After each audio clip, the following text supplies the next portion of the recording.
warahmatullahi wabarakatuh. Alhamdulillah,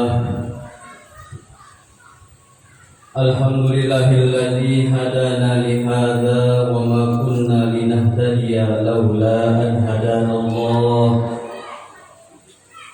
Laqad ja'at rusulu rabbina bil haqqi wa nuru anzirkumul jannah uristumuha bima kuntum ta'malun.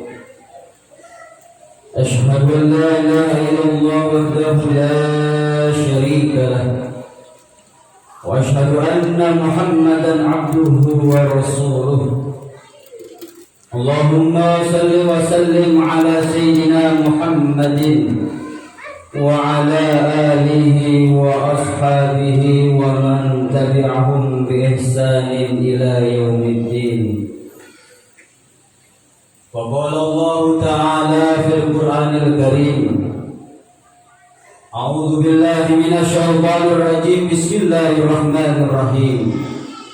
Ya ayyuhalladzina amanu taqullaha haqqa tuqatih wa la tamutunna illa wa antum muslimun.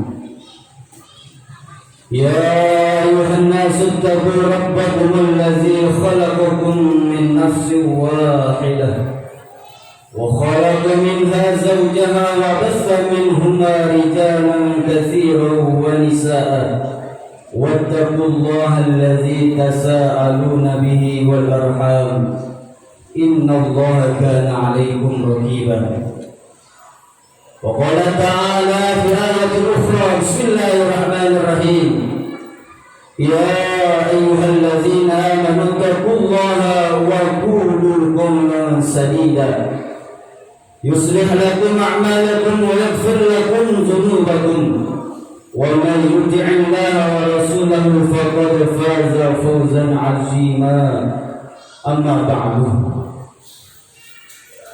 Ma'asyiral muslimin, sidang Jumat yang dimuliakan Allah Subhanahu wa taala.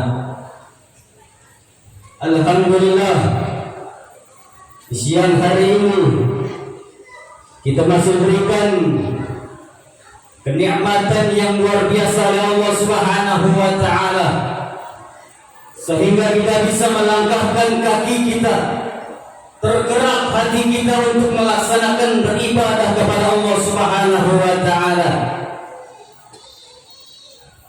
Atas hidayah-hidayah yang Allah berikan, Allah masukkan ke dalam kalbu kita, ke dalam hati kita. Hati kita tergerak dan melangkahkan kaki kita untuk melaksanakan perintahnya Allah Subhanahu wa taala, yaitu melakukan salat Jumat berjamaah.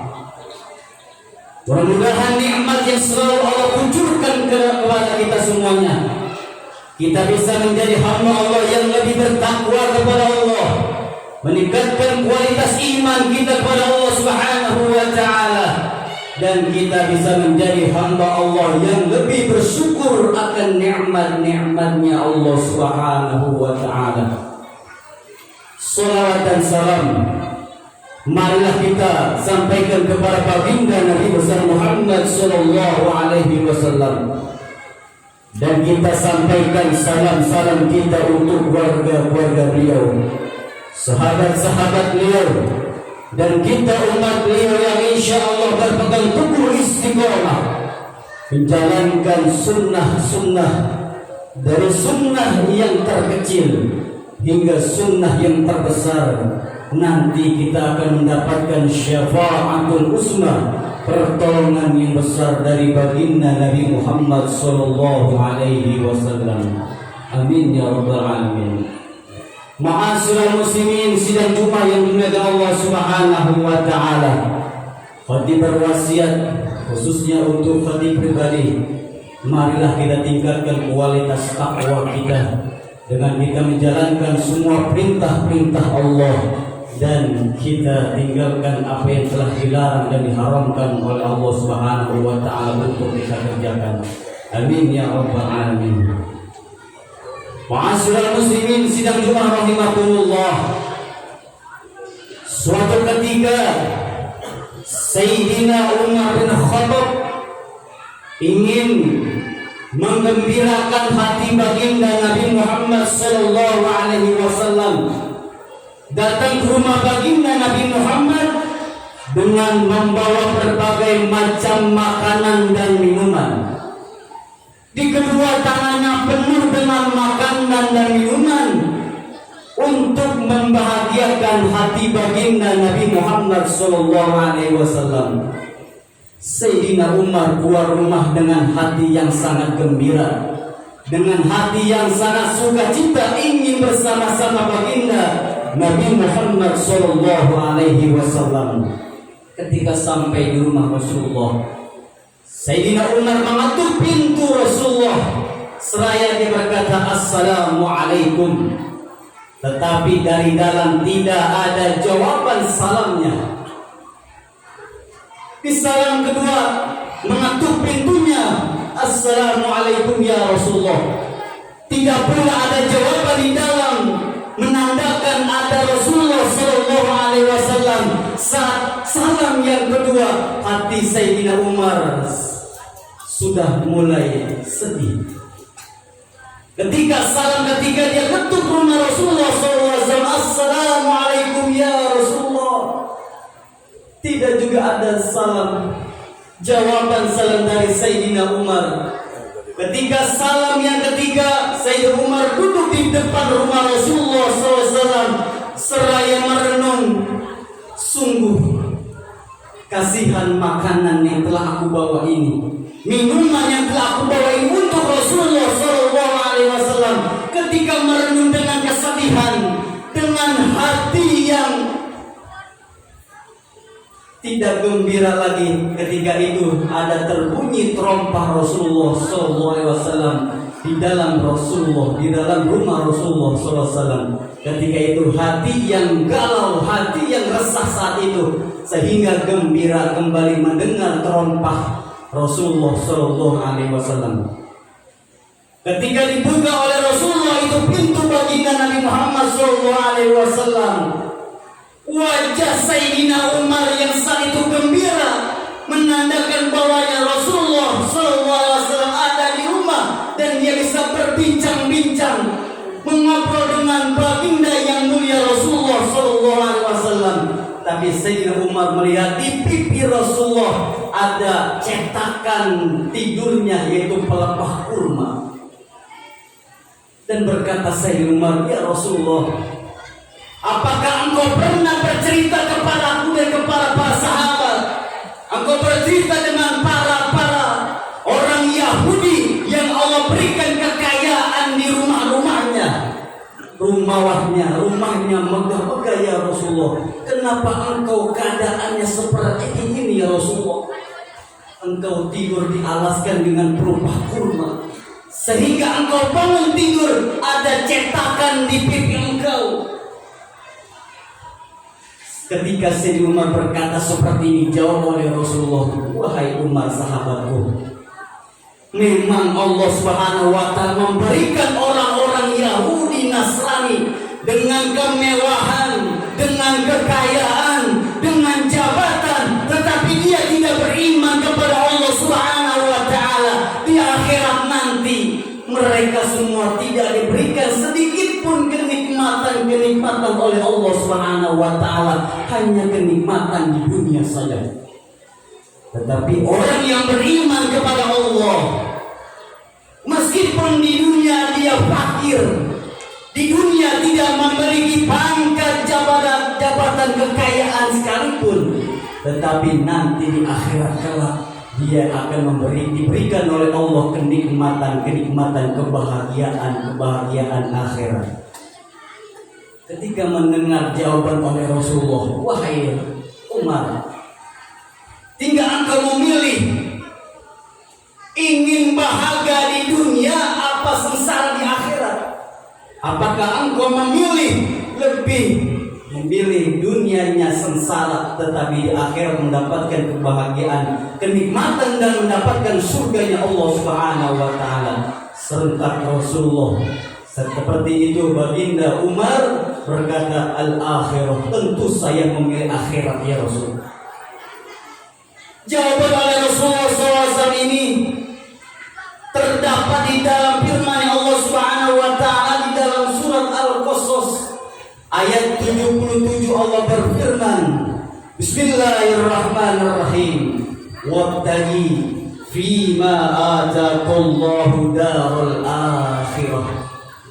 Kata Allah Subhanahu wa taala, dan carilah pada apa yang telah Allah berikan, apa yang telah Allah anugerahkan kepadamu wahai manusia, pahala-pahala nanti ketika engkau berada di negeri akhirat.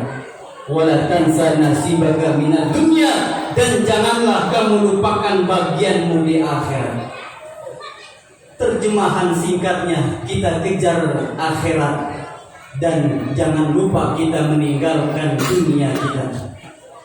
Kalau kita mengejar akhirat kita, bukannya kita meninggalkan dunia kita, aktivitas duniawi kita.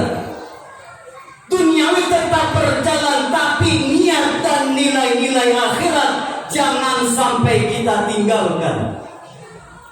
Meskipun kita bekerja di kantor, meskipun kita kerja di pasar, meskipun kita kerja di warung-warung, toko-toko, kita di bengkel, kalau kita menanamkan nilai-nilai akhirat, artinya kita sedang mengejar ukhrawi kita, mengejar akhirat kita daripada dunia kita. Kita bekerja apa yang dituntut oleh atasan kita, tentunya keikhlasan dan kejujuran yang dituntut oleh seorang karyawan pekerja. Dunianya kita bekerja, tapi di lain sisi kita lakukan di situ, di dalamnya ada keikhlasan dalam kita bekerja, di dalamnya ada kejujuran kita bekerja. Artinya kita mengedepankan akhirat kita daripada dunia kita. Sering kita berkata, kerja adalah ibadah, kerja adalah ibadah. Tetapi kerja yang seperti apa? Apakah kita bekerja di dalamnya ada nilai-nilai akhirat kita?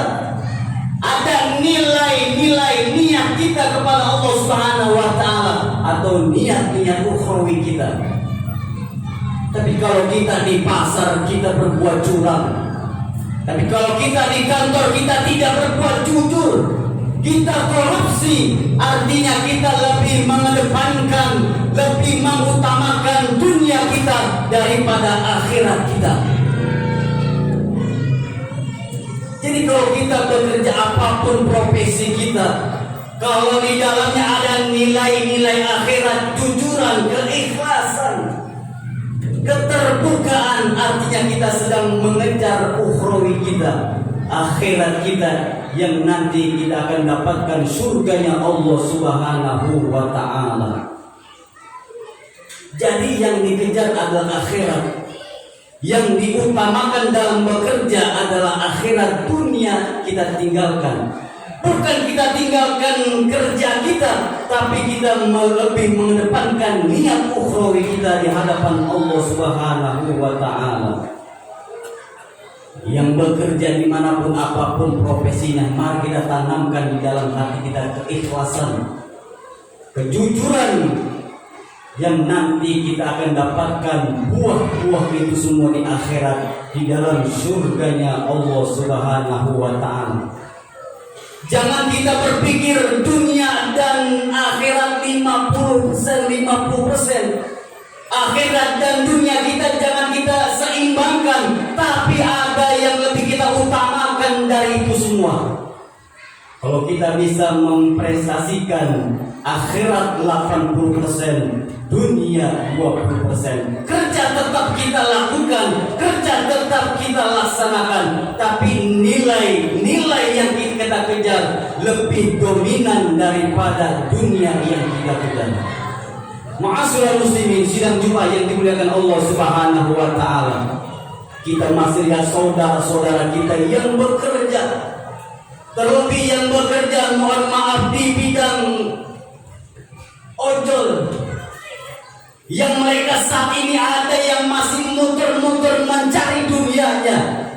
Dia dengar panggilan Allah Subhanahu wa ta'ala, kupingnya dengar panggilan Allah Subhanahu wa ta'ala, tetapi hatinya ditutup oleh Allah Subhanahu wa ta'ala, tidak terdengar panggilan Allah Subhanahu wa ta'ala.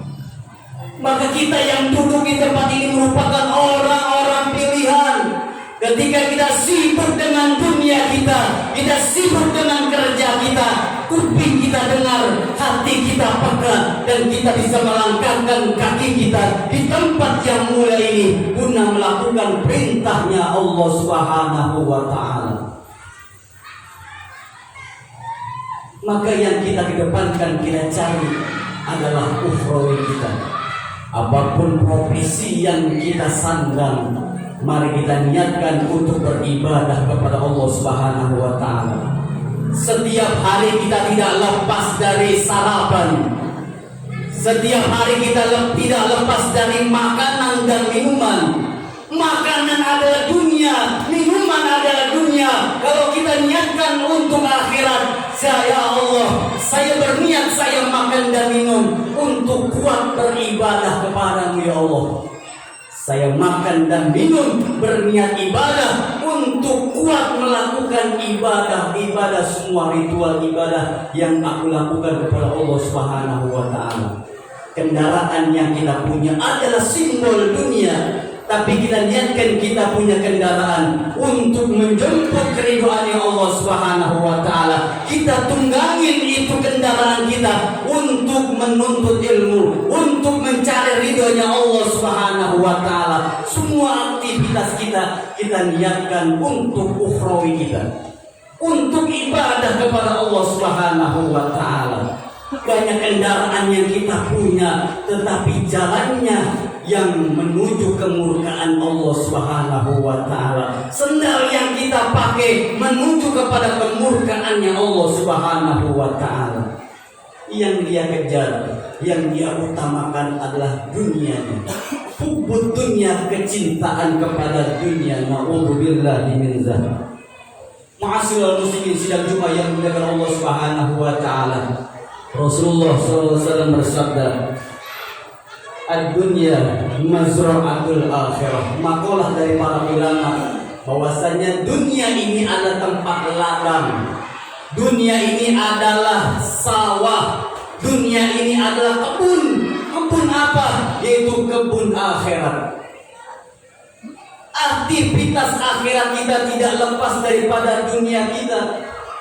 Kita akan mendapatkan menanam di dunia, dan kita akan dapatkan hasilnya nanti di akhirat. Kalau kita mendambakan surga nanti di akhirat, maka kita harus punya kebun, kita harus punya ladang, kita harus punya sawah. Kita bercocok tanam dengan kebaikan-kebaikan, kita bercocok tanam dengan perintah-perintah Allah Subhanahu wa ta'ala, dan kita jauhkan perintah larangan-larangan yang telah Allah perintahkan kepada kita semua. Amin ya rabbal alamin. Man kana dunya hammah farraqallahu alaihi amrah wa ja'ala faqruhu baina ainihi. Barang siapa yang tujuan hidupnya adalah dunia, maka Allah akan mencerai-beraikan urusannya. Allah akan hancurkan urusan dunianya, dan Allah akan jadikan kefakiran, kemiskinan di kedua pelupuk matanya. Jadi kemiskinan, kefakiran jelas di hadapannya. Kesusahan, kemiskinan, kemelaratan, dia rasakan itu jauh dari keberkahan Allah Subhanahu wa ta'ala. Karena mereka adalah tujuannya adalah dunia tanpa mengejar akhirat yang akan Allah berikan kenikmatan surga Allah Subhanahu wa ta'ala. Ma'asyiral muslimin, sidang Jumat yang dimuliakan Allah Subhanahu wa ta'ala. Muhibbud dunya la yanfaqu min salasin. Para pecinta dunia tidak akan lepas dari 3 hal. Yang pertama adalah hammun lazimun, kesedihan, kegelisahan yang terus-menerus menghantui hidupnya. Kegelisahan, ketakutan, kesedihan selalu menghantui hatinya. Dia tidak merasakan ketenangan dalam beribadah, dia tidak bisa merasakan ketenangan dalam bekerja, dan setiap aktivitas yang dia kerjakan tidak mendapatkan ketenangan.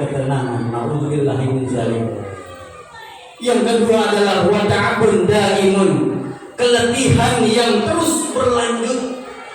Orang yang tujuannya adalah akhirat, yang dia dapatkan adalah capek. Yang dia kejar dunia, maka yang dirasakan adalah keletihan. Dia tidak mau ibadah, dia tidak mau berbuat kebaikan. Yang dia tuntut, yang dia kejar hanya dunianya. Maka kecapean tersebut, keletihan tersebut yang akan dia rasakan. Dan yang ketiga adalah wasratun la tanqadi, kerugian yang tidak pernah berhenti. Inilah yang dikatakan oleh Imam Ibnul Qayyim, orang pecinta dunia selalu dikejar-kejar oleh kesengsaraan. Siapa orang yang tujuannya adalah akhirat, maka Allah akan menambahkan kefakiran di dalam hidupnya. Dia mengejar dunia, yang Allah tambahkan adalah kesusahan-kesusahan, kefakiran dan kemiskinan. Kalau dia tujuannya adalah akhirat, maka dia akan nanti mendapatkan kenikmatan-kenikmatan dari Allah Subhanahu wa taala. Amin ya rabbal alamin. Mudah-mudahan hati kita ini selalu dijaga oleh Allah Subhanahu wa taala dari segala penyakit, dan kita selalu istiqomah menjalankan ibadah-ibadah kepada Allah Subhanahu wa taala. Ketika nanti kita pulang ke negeri akhirat, kita sudah punya ladang, yang di ladang tersebut akan menuju kepada surganya Allah Subhanahu wa taala. Dengan ladang tersebut, sawah tersebut yang akan mengantarkan kita kepada kebahagiaan dunia wabil khusus akhirat. Amin ya rabbal alamin. Barakallahu li wa lakum fil Qur'anil azim, wa nafa'ani wa iyyakum bima fihi minal ayati wa zikril hakim, wa taqabbalallahu minna wa minkum tilawatahu innahu huwas samiul alim. Aqulu qawli hadza fastaghfirullahal azim innahu huwal ghafurur